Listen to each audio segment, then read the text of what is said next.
up, guys? I figured I'd ride the HVZ hype trains that are going around. They're Stop Fight and End War in a day. And so there's also the Rival Edge series coming out, and so I'd like to talk about neither of those. But I did want to show off some 3D printed things that I made because I think it's cool and I like showing stuff that's out there, especially when I'm the one who made it. So we're not showcasing the paint job. It was meant to be quick and dirty, but it is Rival Edgy. Ha.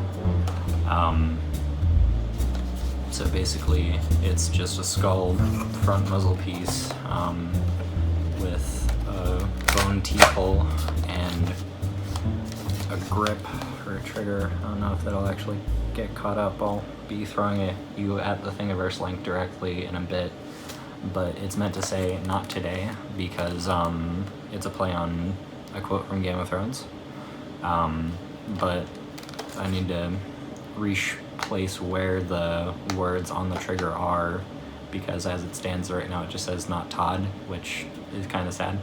But yeah, so if you wanted some skeletal parts for your Kronos, this is a way to go about it.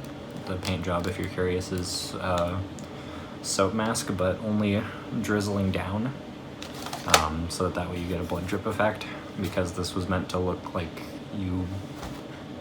I'm not going to go into it. And another thing that I sort of learned accidentally is that you can achieve a really nice dry brush effect just by dragging a knife across the edge that you're trying to change the color of, and it works really well on the grip and really poorly on this because this is white plastic at the base, this is black plastic, and so I guess just be smart. You'll probably tear through 1 or 2 layers of paint when you do this, so if you only have 1 layer of paint, then you're down to the plastic, and if you have 3, then you'll probably get right where you want. So just do your own head math and be cautious and get practiced.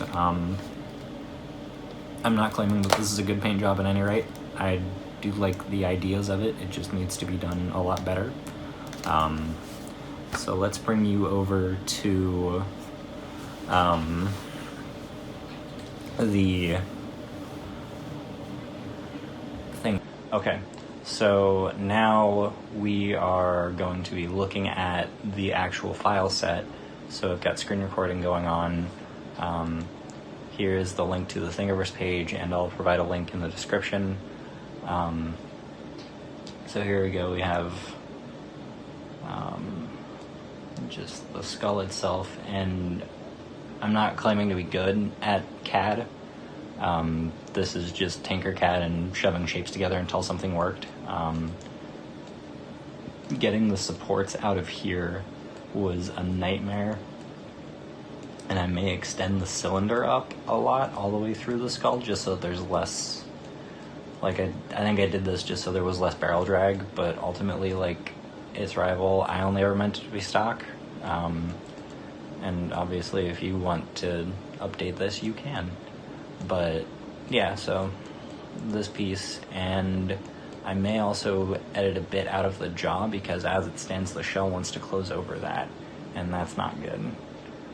Like, the shell wants to overlap onto this. So now let's go to the T-pole, which was just one of the T-poles I found. These are all remixes, and I've credited each thing that the remix is from. And again, it's all just done through Tinkercad.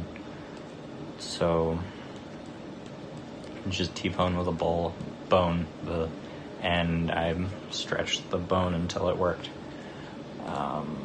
And then the trigger, it's a Kronos trigger that someone designed already, and I dropped words onto it. That's nothing special about it.